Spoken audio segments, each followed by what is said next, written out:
शरद पवारांच्या समोर सध्या एकच मुद्दा दिसतो आहे आणि तो म्हणजे आपल्या मुलीचं काय होणार. आणि शेवटी आपल्या पश्चात आपल्या मुलीचं कल्याण करणं हे प्रत्येक पित्याला आवश्यक वाटतंच. त्यामुळे शरद पवार सुद्धा एक सर्वसामान्य बाप आहेत, सर्वसामान्य पिता आहेत. ते सर्वसामान्य वडील म्हणून आपल्या मुलीचं कल्याण करायचं असेल तर आपल्या मुलीचं कल्याण कशामध्ये आहे तर आपली मुलगी काही संघटना वाढवू शकणार नाही, आपली मुलगी काही वैचारिक पद्धतीनं काही मोठं आंदोलन उभं करू शकणार नाही. हे जे आव्हान आहे हे आव्हान परतवून लावण्यासाठी आपली मुलगी उभी राहू शकणार नाही. त्यापेक्षा सगळ्यात सोपं काय, तिला केंद्रामध्ये मंत्री करा.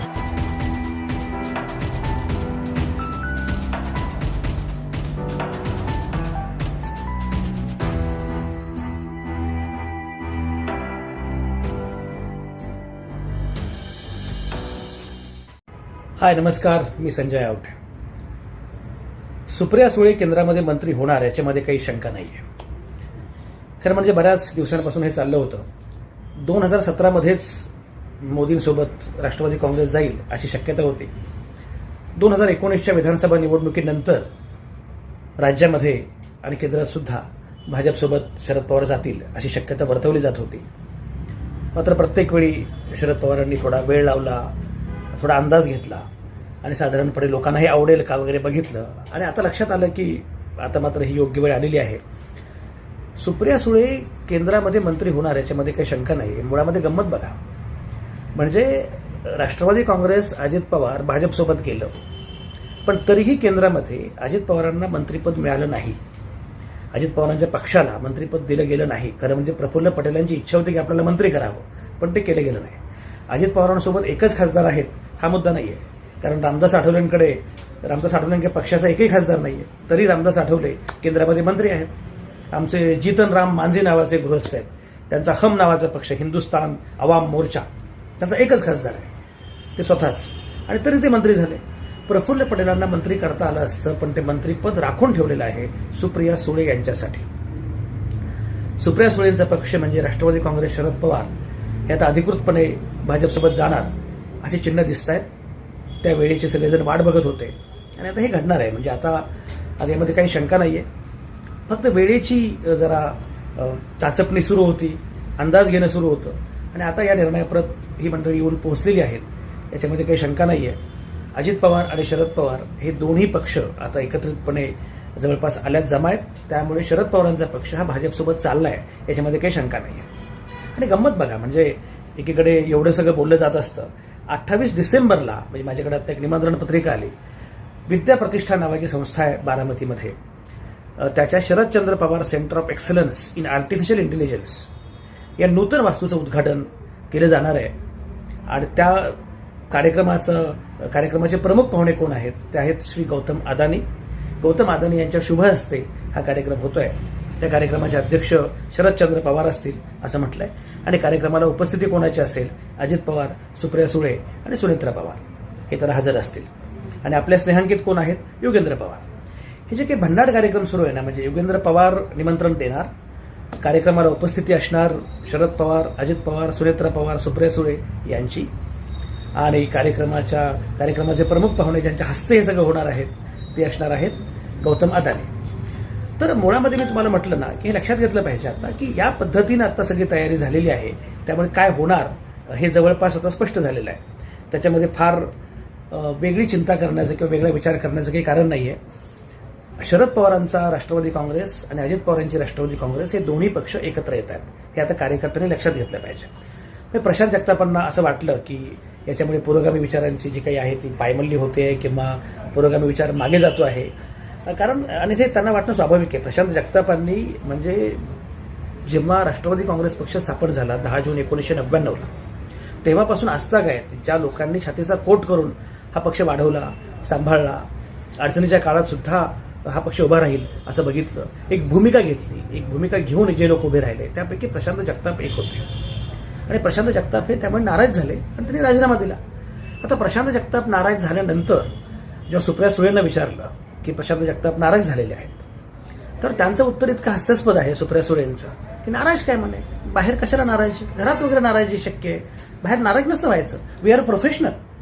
म्हणजे सुप्रिया सुळे आपण व्यावसायिक आहोत हे त्यांनी जाहीरपणे मान्य केलं की आपण व्यावसायिक आहोत आणि व्यवसाय म्हणून या सगळ्या गोष्टींकडे बघितलं पाहिजे. त्यामुळे प्रशांत जगतापांनी काही नाराज व्हायचं कारण नाही.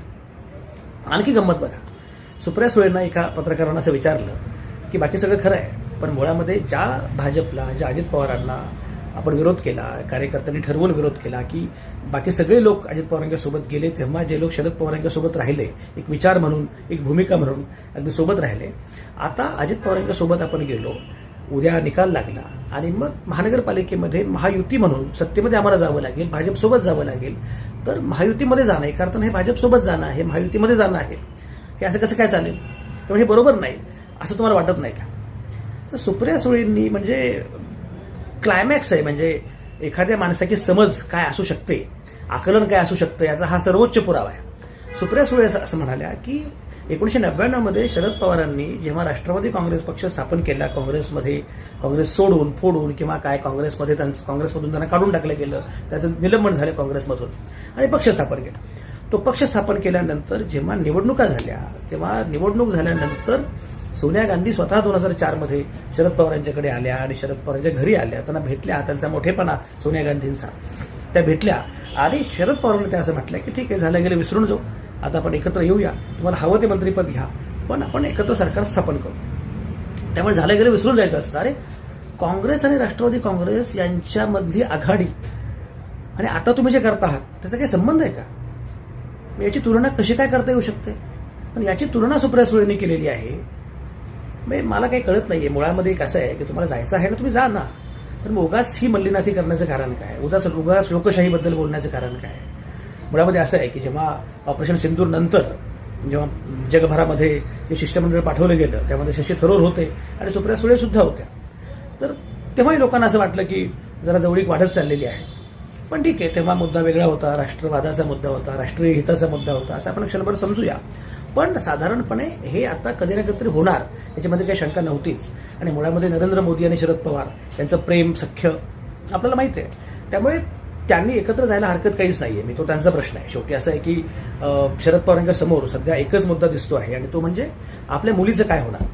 आणि शेवटी आपल्या पश्चात आपल्या मुलीचं कल्याण करणं हे प्रत्येक पित्याला आवश्यक वाटतंच.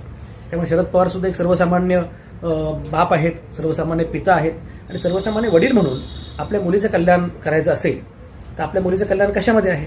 तर आपली मुलगी काही संघटना वाढवू शकणार नाही, आपली मुलगी काही वैचारिक पद्धतीनं काही मोठं आंदोलन उभं करू शकणार नाही, हे जे आव्हान आहे हे आव्हान परतवून लावण्यासाठी आपली मुलगी उभी राहू शकणार नाही. त्यापेक्षा सगळ्यात सोपं काय, तिला केंद्रामध्ये मंत्री करा.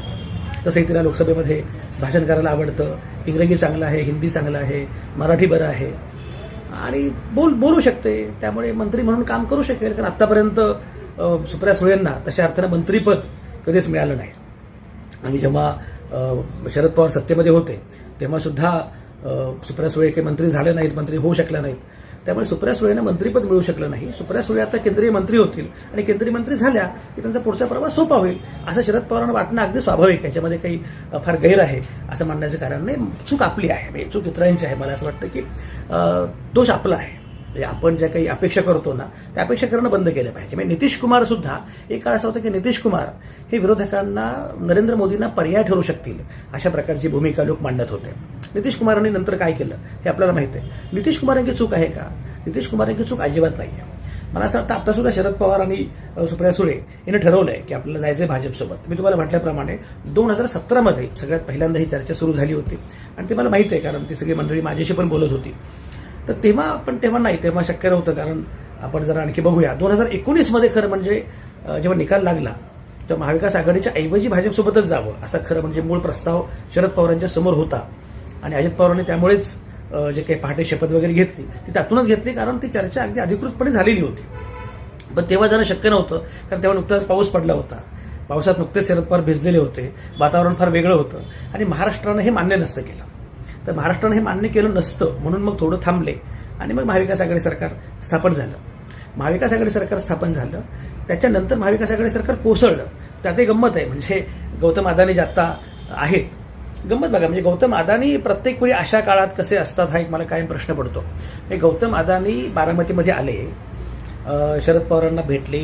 गौतम अदानी एकटेच नव्हे, अदानी कुटुंब आलं, पवार कुटुंब सगळे एकमेकांना भेटले आणि तो फोटोही अगदी प्रसिद्ध झाला होता. त्यात काही लपवाछपी नव्हती. रोहित पवारांनी त्यांचं सारथ्य केलं गौतम अदानींचं आणि सारथ्य करत त्यांना पूर्ण तो परिसर दाखवला वगैरे.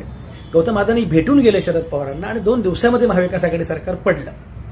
ही गंमत आहे. आणि गंमत अशी की महाविकास आघाडी सरकारमध्ये शरद पवारांच्या पक्षाकडे गृहमंत्रीपद होतं आणि तरीसुद्धा हे सगळे लोक कसे कुठून निघाले, कुठे गेले आणि गुवाहाटीला गेले हे कोणाला कळालंच नाही. ही पण त्यातली गंमत आहे. आणि त्याच्यानंतर मग एकनाथ शिंदे मुख्यमंत्री झाले. त्याच एकनाथ शिंदेंचा सत्कार शरद पवारांनी मग दिल्लीमध्ये सुद्धा दिल्ली साहित्य संमेलनाच्या पूर्वसंध्येला केला आणि तेव्हा एकनाथ शिंदेबद्दल त्यांनी किती गौरवोद्गार काढले हे वेगळे सांगण्याची आवश्यकता नाहीये. तेव्हा त्यांची अट एकच होती की ठीक आहे, सरकार स्थापन होऊ द्या, महाविकास आघाडी सरकार पडू द्या, पण एकनाथ शिंदे मुख्यमंत्री झाले पाहिजेत, देवेंद्र फडणवीस होता कामा नाहीत, कारण तो व्यक्तिगत मुद्दा होता. पण महाविकास आघाडी सरकार पडायला काही हरकत नसावी. त्यामुळे शरद पवारांनी त्यात काय नक्की त्यांचा रोल होता हे मी सांगत नाही. आणि मग त्यानंतर चर्चा सुरू झाली की आता काय करायचं. आणि तेव्हा अजित पवारांनी नंतर अचानकपणे जायचा निर्णय घेतला. तर तेव्हा शरद पवारांना धक्का वगैरे आहे असं आपल्याला सगळ्यांना वाटलं. आणि मग ज्या प्रकारे लोकसभा निवडणुकीमध्ये शरद पवार रणांगणामध्ये उतरले आणि सेनानी म्हणून उतरले वगैरे, लोकही उभे राहिले आणि खरोखरच खूप चांगला निकाल महाविकास आघाडीच्या बाजूने लागला. लोकसभा निवडणुकीमध्ये देदीप्यमान यश, झंझावाती यश त्यांनी मिळवलं. आणि मग लोकांना असं वाटलं की अरे हे खरे म्हणजे पुरोगामी सगळ्याचे नायक हेच आहेत. आणि गंमत अशी असते की महाविकास आघाडी सरकार जेव्हा होतं तेव्हा महाराष्ट्र भूषण कोणाला दिलं जातं? आशा भोसलेंना, बाबा आढावांना नाही किंवा डॉक्टर आह साळुंखेंना नाही. तरी आपली अपेक्षा असते की नाही आपले सगळे पुरोगामी नायक आहेत. या चुका आपल्या आहेत, लक्षात घ्या. हे यात शरद पवारांची काही चूक नाही, यात सुप्रिया सुळेंची काही चूक नाहीये. त्यामुळे आता हे सगळं ठरलंय. म्हणजे आता बघा, ह्या सगळ्या घोषणा सुरू आहेत आणि गौतम अदानी बरोबर 28 डिसेंबरला बारामतीमध्ये येत आहेत. तर ते काही फक्त कार्यक्रमापुरतं येणार नाहीत, बाकीच्या गप्पा होतीलच ना, बाकी चर्चा होईलच त्यामध्ये. आणि त्यामध्ये मग ठरेल की आता पुढे काय करायचं ते. तर मला असं वाटतं की याच्यामध्ये त्यांचा निर्णय अगदी योग्य आहे. आपल्या मुलीच्या कल्याणासाठी, आपल्या मुलीच्या भल्यासाठी कुठलाही सर्वसामान्य माणूस जे करतो, कुठलाही सर्वसामान्य राजकारणी जे करतो ते शरद पवार करतायत, करू पाहतायत. आणि त्यामध्ये अर्थातच सगळ्यांची जवळीक असणे, कारण शेवटी शरद पवारांचं आणि अदानींचं प्रेम सर्वश्रुत आहे, सर्व ज्ञात आहे. आणि शरद पवारांच्या इतक्या बाकीच्या गोष्टी सगळ्या सुरू असतात. त्यामुळे त्या सगळ्यांसह त्यांना पुढे जायचं आहे. आणि तेव्हा सत्तेसोबत असणं फार आवश्यक आहे. म्हणजे सत्ता सोडणं हे अशक्य आहे शरद पवारांसाठी, कारण सत्तेसोबत असल्याशिवाय, कारण तुम्हाला ऑलिम्पिक असोसिएशन पाहिजे, तुम्हाला क्रिकेट असोसिएशन पाहिजे, तुम्हाला सगळेच पाहिजे ना. शेवटी सगळ्या सत्ता आणि सगळी सत्ता स्थानं, VSI पाहिजे, वसंतदादा शुगर इन्स्टिट्यूट पाहिजे, सगळंच तुम्हाला हवं असेल तर मग तुम्हाला सत्तेसोबत राहावं लागेल. सत्तेला आव्हान देणं एवढं काही सोपं नसतं. सत्तेसोबत जाण्याचा निर्णय त्यांनी घेतलेला आहे. शरद पवारांनी हा निर्णय घेतला की आता भाजपसोबत गेलं पाहिजे. आणि मग आता अजित पवार, सुप्रिया सुळे सगळे एकत्र येतील. मग केंद्रामध्ये सुप्रिया सुळे मंत्री असतील, अजित पवार राज्यामध्ये उपमुख्यमंत्री असतील. त्यामुळे बारामतीमध्ये सुद्धा कुठलाही संघर्ष, कुठलाही ताण निर्माण होणार नाही सहजपणे. म्हणजे पार्थ पवार जेव्हा अडकले त्या सगळ्या प्रकरणामध्ये, तेव्हा आत्यांनी लगेच ज्या प्रकारे पार्थ माझा भोळा ग अशा थाटात पार्थला क्लीन चिट देऊन टाकलं. तर हे सगळं प्रेम आहे, खूप छान आहे. म्हणजे गंमत बघा ना, आम्ही म्हटलं ना की आता 28 तारखेच्या कार्यक्रमामध्ये गौतम अदानी प्रमुख पाहुणे आणि निमंत्रक योगेंद्र पवार आणि त्या सोबतीला सगळे सुप्रिया सुळे, सुनेत्र पवार, अजित पवार. आणि पुढे लोकशाहीमध्ये संवाद आवश्यक आहे आणि लोकशाहीमध्ये बोलणं आवश्यक आहे. लोकशाही हा शब्द इतका छान आहे ना, तो असा गोड गोड गोड गोड छान असा वापरता येतो.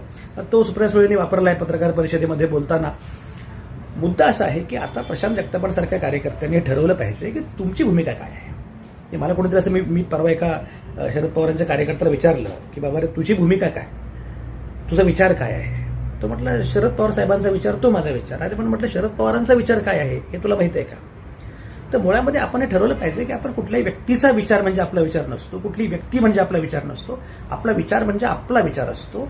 तुम्ही जी मूल्य मानता, स्वातंत्र्य, बंधुता, समता, सेक्युलरिझम, ही जी मूल्य तुम्ही मानता, त्या मूल्यांसाठी तुम्हाला संघर्ष करायचा असेल तर मग तुम्हाला तो संघर्ष केला पाहिजे. आणि मग तो मुद्दा व्यक्तीचा अजिबातच नाहीये, तो मुद्दा आपल्या मूल्यांचा आहे, आपल्या तत्वाचा आहे, आपल्या विचारधारेचा आहे. त्याप्रमाणे आपण वर्तन केलं पाहिजे, त्याप्रमाणे आपण पुढे गेलं पाहिजे. आणि या लोकांवर अकारण, कुठल्याही माणसांवर, म्हणजे मी व्यक्तिगत यांच्याबद्दलच बोलतोय असं नाही, कोणावरही अकारण विश्वास ठेवणं बंद केलं पाहिजे. त्यांना महत्त्व देणं बंद केलं पाहिजे. त्यांना नायकत्व बहाल करणं बंद केलं पाहिजे. आपण ठरवलं पाहिजे की आपल्याला नक्की काय करायचं आहे, आपण कोणासोबत आहोत आणि हे कोणासोबत आहेत. त्यामुळे एनिवे सुप्रिया सुळेंचं मी इन ॲडव्हान्स अभिनंदन करतो. त्या केंद्रात मंत्री होतील लवकरच भाजपसोबत. कारण नरेंद्र मोदींनी शरद पवारांनी सांगितलं होतं, असं मी ऐकलं आहे की आपकी लडकी के लिए मैंने सीट रखा है. आणि ती जागा केंद्रीय मंत्रिमंडळामध्ये आहे. त्या केंद्रीय मंत्री म्हणून फार उत्तम काम करतील तर ते करावं अशी सदिच्छा आहेच. आणि त्यांच्यावर जे अवलंबून आहेत त्या कार्यकर्त्यांनी, त्या नेत्यांनी, त्या सगळ्या मतदारांनी त्या सगळ्या सर्वसामान्य माणसांनी मात्र लक्षात ठेवलं पाहिजे, आपला मुद्दा संविधानाचा आहे. राज्यघटनेशी इमान राखत आपल्याला आपलं काम करावंच लागणार आहे. आपण आपलं काम करत राहणार आहोतच, ते करणं खूप महत्त्वाचं आहे. प्रशांत जगताप यांच्याबद्दल मला सगळ्यात फक्त एक गोष्ट मात्र अतिशय खटकली. हे प्रशांत जगतापांचा उल्लेख केल्यानंतर सुप्रिया सुळेंनी ज्या प्रकारे त्यांना इग्नोर केलं, काय नाराज वगैरे होतात. अरे ज्या प्रकारे त्यांनी इग्नोर केलं ते शेवटी एक लक्षात घ्या, तुम्ही काय ठीक आहे, तुम्हाला जे करायचं तुम्ही करा. तुम्हाला मंत्रिपद हवं आहे, तुम्हाला सत्तेमध्ये सोबत हवी आहे, तुम्हाला काही सोडायचं नाही आहे, तुम्हाला कुठलंच गमावायचं नाही आहे, मान्य आहे.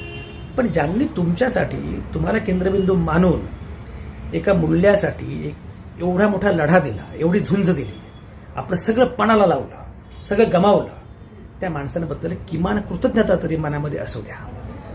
खोटं खोटं गोड गोड हसणं बंद करा, उगाच लटकं बोलणं रागावणं हे बंद करा.